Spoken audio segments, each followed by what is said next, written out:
active in researching about sports, and particularly the Olympics and how they're used in a political context. Of course, this current Olympics, known as the Peace Olympics, and we've heard so much about this, is, a case in point. Probably like no other in the past, but I'm going to look at a few other examples in the historical context of how politics was used in the Olympics. So the methodology, we used Google Scholar to look at keywords with a variety of formats. Those were the keywords: Olympics, politics, Pyeongchang, Seoul Olympics, tourism, legacy, and international relations. And the data was collected over a 3-week period, and going also on a FAM tour to Pyeongchang. Actually, I just came back from Pyeongchang yesterday, last night, but this FAM tour was done earlier, and interviewing people from there. So the main research question: how are politics and the Olympics intertwined? And that brings forth 4 smaller subcategories in the questions. What are some noteworthy Olympiads in the past that brought politics to the foreground?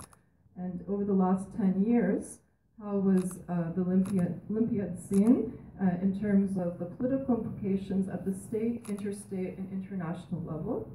And also looking at 2 case studies, the case studies being the Seoul 1988 Summer Olympics and the current Pyeongchang Olympics, looking at it in terms of the SWOT analysis and the 3 levels of political analysis: state, interstate, and international level. So this is one of the tables that we formulated from the research, and these were looking at the noteworthy Olympiads in the past that showed different political implications. This is using a hermeneutics approach, searching through the internet and reading many articles and also textbooks, and these were the 8 most noteworthy that were in the literature, and they bring forth different legacies, and they also have different IR, international relation, impact on the research. So the Berlin 1936 Olympics were known as the Nazi Olympics, racism and white supremacy. This could be said to be impacting at the state level. And I was looking also at how is it branded? Is it a negative or a positive branding legacy that's being left? So in this case, obviously, it was a negative branding legacy. The Tokyo 1964 Olympics, this is when Japan kind of researched. It was a very positive state-level impact. And I won't go through these various ones, but as you can see, because I do only have 15 minutes, each one of these was looked at in terms of the event legacy and in terms of the state, the level of IR impact.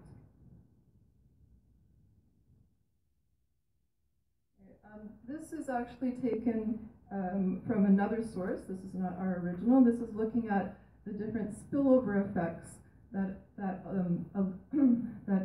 shouldn't say the Olympics, but any mega sports events is expected. And this was research done with industry experts and looking at the various spillover effects that one of these events can, and of course, you can see here the percentage in terms of the legacy and where they thought the actual impact was. Okay? And the new and restructured sports venues shows the highest percentage. So this table was looking at the last 10 years of Olympiads in terms of what their motto was, and also the desired nation brand legacy that they wanted, and that was looking through their motto, what they were trying to aim for. Okay? And then we're looking at the actual legacy that was created.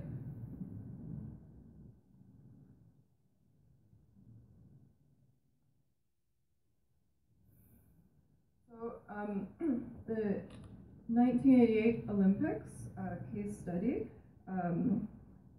was a decision that was actually originally, it took a long time for the IOC to actually bring the Olympics to Seoul, and there was a lot of hovering over it, whether South Korea was suitable or not.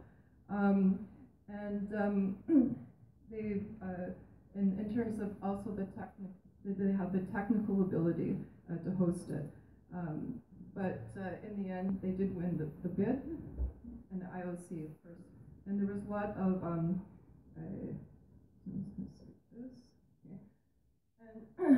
this is looking in terms of the SWOT analysis for the 1988 Olympics, looking in terms of the positive factors, the strengths that were gained from it.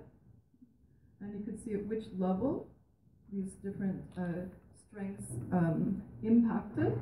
So generally, for the internal factors, was generally impacted on the state level in terms of our analysis. So being recognized in terms of its economic success, and financial is probably one of the biggest. It also, in terms of democratic political legacy, state level was a strength. And you can see various ones here. I kind of don't want to go through so much in detail, but to give you an idea of what our research was about. In terms of negative weaknesses, had in terms of state level as well as international level, it impacted. And external factors in terms of opportunities was, of course, international level impact.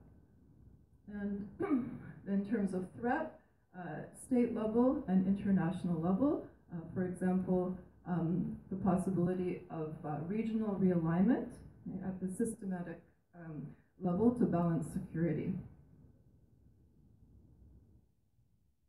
So Pyeongchang Winter Olympics, again, this was also very difficult for Korea to realize, and usually when an Olympics is given, it's given to a city, not to a county, so that was kind of a big, I mean, basically it was awarded to South Korea, and it took, as you know, 2 unsuccessful bids for the 3rd bid to go through, so it took 18 years actually in terms of the bidding process.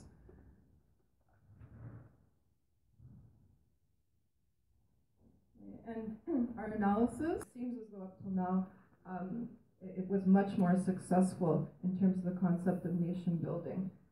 Also having, you know, for the first time in history, the most highest level people visiting the South Korean continent is quite a remarkable feat.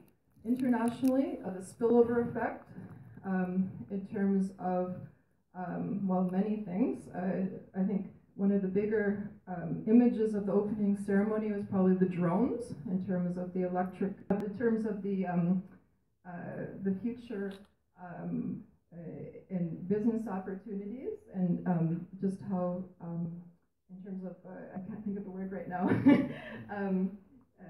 technically advanced with the 5G that Korea has become. Now, also looking at the interstate level, as I mentioned already, the hosting of a Winter Olympics is very prestigious. Whether it can actually be maintained too is another aspect, because much of the snow, I mean, there is not much snow in Pyeongchang. Much of it had to be imported from other countries. Yeah, and in terms of the threats and external factors and negative factors,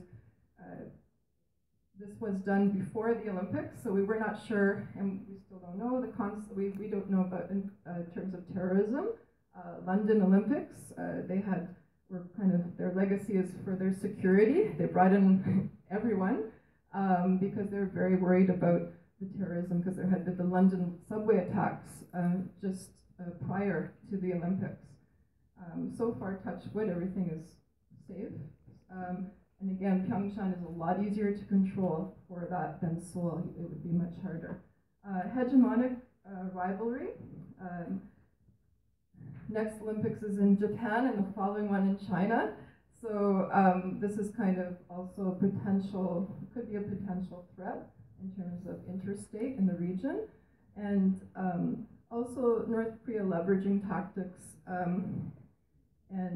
I think that's been a really hot topic, especially with the Olympic team, hockey, the women's hockey team.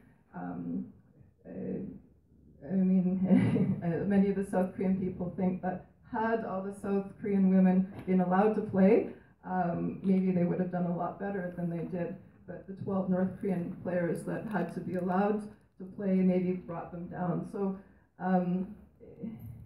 interstate, that's kind of looking at it in a very plebeian way. But hopefully the strengths that come from this kind of are counseling out any of these negative factors. Policy recommendations, we have 5. We've made, it's helped for community contribution and development within the tourism industry, a lot of volunteers. Vancouver Olympics, one of their legacies was the community. Can I just check the time? 1 minute? Okay. And this seems as though a lot of the volunteers for the Pyeongchang Olympics too came from other countries. They're being brought in. So it really is trying to create not only a local community within the nation state, but an international community through volunteerism. Technology leadership, we're looking here, just again, it's the legacy that's being created, the biggest drone show in history, and the psychological and infrastructure legacies from the event.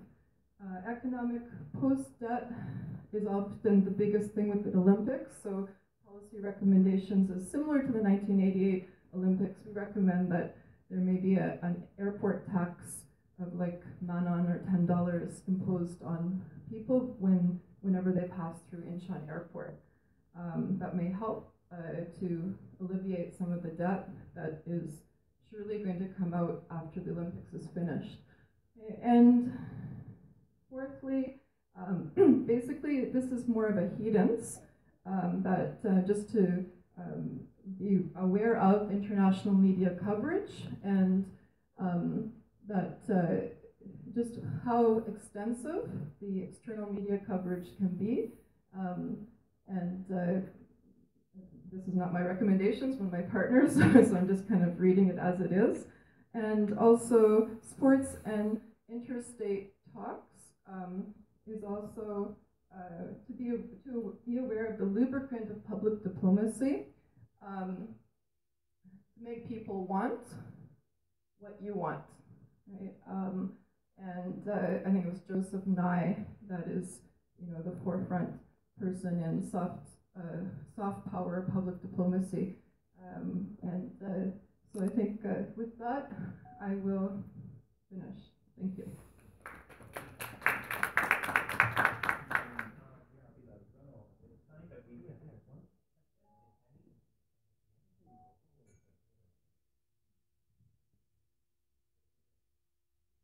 Thank you. Okay. Yeah.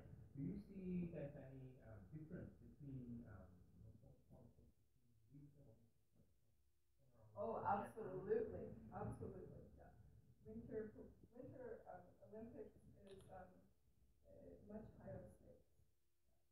Summer, and there's a lot more to lose. It's really hard to be successful for Winter. Summer is very easy. A lot more people attend. Attendance is can't be compared to Winter Olympics. So in terms of money, in terms of spillover effect, there's not as much to be lost. Really, not many places want to host the Winter Olympics, right? It's a huge loss, that loss in the country. Okay, Professor Shipton. Pleased to Professor meet Kim. here now. And I'm C.W. Kim, the professor of Sejong University. You're emphasizing about the between the Olympic and what the reaction to the Olympic Pyeongchang particularly. My question is, how many did you meet a person who involved that during your visit to Pyeongchang this time? This time? Oh, you mean for the research? Yes, Yeah. research. Well, one of my students is the manager of the Olympic team for one of the smaller travel agencies that is very involved and been there for about 2 years prior on the ground. So through her, I met other people that are quite involved. In terms of numbers of people, probably about not that many, but probably 5 high level that can give me information. So this information, what you got this article about, Yeah. you didn't get any reaction from them, or you just involved only research way? Through speaking with them, Yeah. some of their insights are included in the paper. I see. Yeah. So you think Winter or Summer Olympic that could influence much of politically between the certain circumstances? For example, South and North Korea. Through my observation yet, I don't know much about. We didn't been there in the Pyeongchang, but only a few days long, starting from the February 9th. So at this moment, we couldn't conclude. Absolutely. Yes or Absolutely. no. Well, this was written earlier, and also it's a lot, especially for the Pyeongchang, the SWOT analysis is more of like a future kind of concept. Yeah, we didn't mention that. My last question: is there any specific reason why you write down this kind of the article about, or you said that politically, for example? Any reason why to write this kind of article? Are you suggesting for future funding for research? Not yet. Very good. Your article about. I will see what's going on after finishing of the hour. Thank you. Yeah, and particularly, I was more interested in how to merge these two fields because my study is in international relations, and I'm a full-time professor in tourism. So I'm interested in this area. If you wanted to say, in some ways, that's my kind of intention, and the others are also part of the team. We appreciate your comment. As well, Professor An also asked me to join together to listen. Thank you, Professor An. Thank you, Professor Kim. Okay. Thank you. Again. May I invite our third presenter who will bring us to the USA. We have Shanti from the Chongcheong University. That is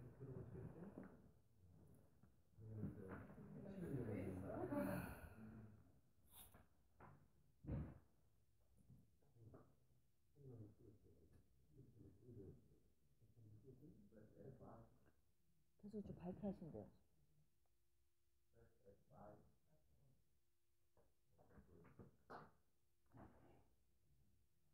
눌러주실래요? 미안하지만. My friend.